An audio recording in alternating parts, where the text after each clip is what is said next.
السلام علیکم ورحمۃ اللہ وبرکاتہ۔ عزیز طلباء، اللہ کی ذات سے امید ہے آپ سب خیر و عافیت سے ہوں گے۔ اسلامیات سلسلہ نمبر 8 جماعت ہشتم کے لیے کل ہم نے القرآن الکریم کے بارے میں پڑھا تھا۔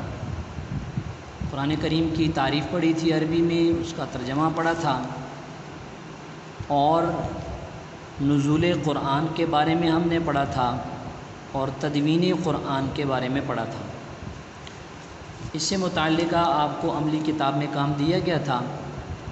امید ہے آپ نے سارا کام اچھے انداز میں کیا ہوگا اور اسے یاد بھی کر لیا ہوگا۔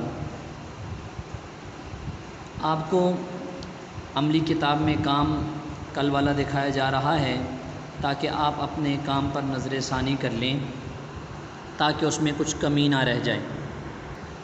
عزیز طلباء، عملی کتاب صفحہ نمبر 11 پر آپ کا کام تھا اور یہ انتہائی مختصر کام، اس میں سوال نمبر 4، 5 اور پھر سوال نمبر 3 قرآن کریم کی عربی تعریف اور اس کا ترجمہ آپ نے لکھنا تھا۔ آج ہم اپنا اگلا عنوان شروع کرتے ہیں اور وہ ہے خصوصیات قرآن، قرآن پاک کی خصوصیات۔ عزیز طلباء، سب سے پہلی بات تو یہ ہے کہ جتنی کتابیں اللہ پاک نے نازل فرمائیں تمام انبیاء علیہم الصلاۃ والسلام پر،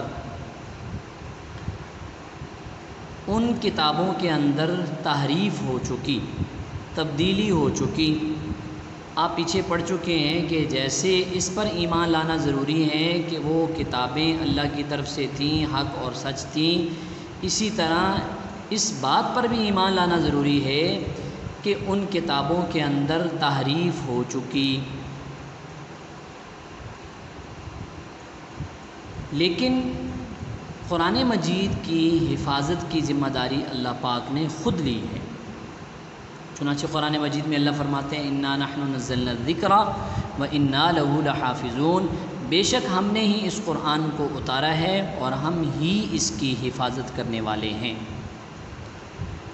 تو پہلی بات تو یہ ہے خصوصیات قرآن میں قرآن کی حفاظت، یعنی باقی جو آسمانی کتابیں ہیں ان کی نسبت قرآن کی خصوصیت یہ ہے ان میں تبدیلیاں ہو چکی ہیں، تحریف ہو چکی ہے، لیکن قرآن کی حفاظت کی ذمہ داری اللہ پاک نے خود لی ہے۔ دوسری بات، قرآن کریم ناسخ ہے، یعنی اس سے پہلی کتابوں کے اندر جو احکامات جن میں تبدیلیاں ہو چکی ان تمام احکامات کو قرآن منسوخ کرتا ہے۔ قرآن صرف انہی احکامات کا پابند بناتا ہے جو قرآن کے اندر وہ احکامات موجود ہیں اور پچھلی کتابوں کے اندر بھی موجود تھے۔ اس کے علاوہ جو احکامات قرآن میں نہیں پچھلی کتابوں میں ہیں تو وہ سارے کے سارے منسوخ ہو چکے ہیں۔ اور تیسری بات یہ ہے کہ قرآن معجز ہے، عاجز کر دینے والا ہے۔ نزول قرآن کے زمانے سے لے کر آج تک 1400 سال گزر چکے ہیں۔ اس زمانے میں مشرکین انکار کرتے تھے اور کہتے تھے کہ یہ قرآن اللہ کا کلام نہیں ہے، نعوذ باللہ یہ نبی پاک صلی اللہ علیہ وسلم نے خود بنا لیا ہے۔ تو اللہ پاک نے چیلنج کیا کہ اس قرآن جیسی ایک صورت لے کر آ جاؤ، فَأْتُوا بِصُورَةٍ مِّن مِّثْلِهِ، کہ اگر یہ قرآن اللہ کا کلام نہیں ہے اور یہ کسی انسان کا کلام ہے تو آپ بھی جیسا کلام بنا کر دیکھ لو۔ پھر فرمایا کہ صورت نہیں تو اس جیسی کوئی ایک آیت ہی بنا کر دکھا دو۔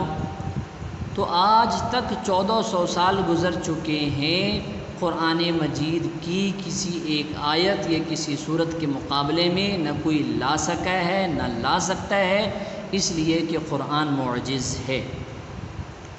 آج خصوصیات قرآن کے اندر یہی ہمارے اہم نکات ہیں، ان کی اب ہم بلند خوانی کے اندر وضاحت کریں گے۔ اس کے لیے کتاب دیکھیں گے۔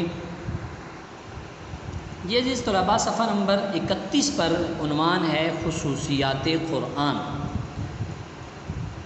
حفاظت قرآن کی خصوصیات میں سب سے پہلی خصوصیت کیا ہے؟ حفاظت قرآن. اللہ تعالیٰ نے جتنے بھی صحیفے اور کتابیں اپنے پیغمبر پر نازل فرمائیں، کسی ایک کے متعلق بھی یہ نہیں فرمایا کہ یہ تبدیلی سے محفوظ و مامون ہے. یہ اعزاز صرف قرآن کو حاصل ہے کہ اس کی حفاظت کی ذمہ داری اللہ تعالیٰ نے خود لی ہے. اللہ تعالیٰ ارشاد فرماتے ہیں انا نحن نزلنا الذکر و انا لہ لحافظون. ترجمہ بے شک یہ کتاب نصیحت ہم ہی نے اتاری ہے اور ہم ہی اس کے نگہبان ہے. دوسری خصوصیت قرآن ناسخ ہے. قرآن کریم اللہ تعالیٰ کی طرف سے بھیجی جانے والی وہ تمام کتب میں سے آخری کتاب ہے. اس کے بعد کوئی کتاب نہیں آئے گی. چنانچہ یہ پچھلی تمام شریعتوں کو منسوخ کرنے والی ہے. اس سے پہلی جتنی بھی شریعتیں تھیں، شریعت موسوی، شریعت عیسوی، شریعت داؤدی، جتنی بھی شریعتیں ہیں ان تمام شریعتوں کو منسوخ کرنے والی ہے. یہ بات بھی واضح ہے کہ پچھلی تمام کتب میں تحریف ہو چکی ہے، یعنی ان تمام کتب میں تبدیلیاں ہو چکی ہیں. لہٰذا قرآن کریم نے پچھلی جن عبادات یا احکامات کو باقی رکھا، بس وہی باقی ہیں. جو احکامات یا جو عبادات پچھلی کتابوں میں تھیں اور قرآن نے بھی ان کا ذکر کیا تو وہی احکامات اور عبادات رہیں گی. اس کے علاوہ پچھلی کتابوں میں بیان کیے گئے احکامات و عبادات کے تمام طریقے منسوخ ہو چکے ہیں. یہ تھا قرآن کریم ناسخ ہے. تیسری خصوصیت قرآن معجز ہے. قرآن پاک اللہ تعالیٰ کا ایسا کلام ہے جو تمام جن و انس کو اس بات سے عاجز کر دینے والا ہے کہ وہ اس جیسا کلام لائیں. انسانوں میں سے، جنات میں سے، بلکہ اللہ کی مخلوقات میں سے کوئی بھی اس کلام جیسا کلام نہیں لا سکتا. قرآن کریم میں ہے وَإِن كُنتُمْ فِي رَيْبٍ مِّمَّا نَزَّلْنَا عَلَىٰ عَبْدِنَا فَأْتُوا بِسُورَةٍ مِّن مِّثْلِهِ وَادْعُوا شُهَدَاءَكُم مِّن دُونِ اللَّهِ إِن كُنتُمْ صَادِقِينَ.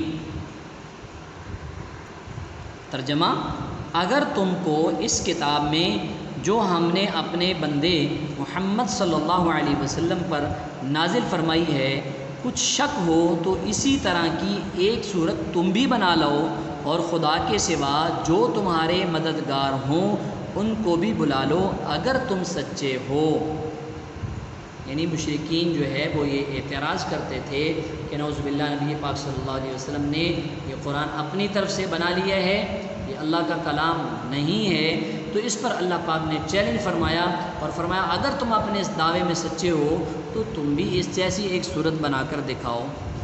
یعنی پورا قرآن تو دور کی بات ہے، تم سب مل کر اس کی ایک صورت نہیں بنا سکتے کیونکہ تم مخلوق ہو. خالق کے کلام کی برابری کیسے کر سکتے ہو؟ کافر اپنی ضد و عناد کی وجہ سے، ہٹ دھرمی کی وجہ سے قرآن کریم کو اللہ کی کتاب نہیں مانتے تھے، مگر 1400 سال گزرنے کے باوجود وہ آج تک ایک صورت تو کیا ایک آیت بھی قرآن کے مثل نہ بنا سکے، قرآن جیسی نہ بنا سکے اور نہ قیامت تک بنا سکیں گے انشاءاللہ. عزیز طلباء، یہ آج کا ہمارا عنوان تھا. ہوم ورک آپ کا جو ہے آپ عملی کتاب میں دیکھیں، ایک لانگ کویسچن صرف دیا گیا ہے جو آپ نے آج ہوم ورک کے طور پر کرنا ہے. اور وہ لانگ کویسچن کیا ہے؟ قرآن کریم کی خصوصیات جو اسے دوسری آسمانی کتابوں سے ممتاز کرتی ہیں تحریر کیجیے. یہ جو آج خصوصیات قرآن آپ نے پڑھی ہیں یہی خصوصیات آپ نے نوٹ بک کے اندر لکھنی ہے.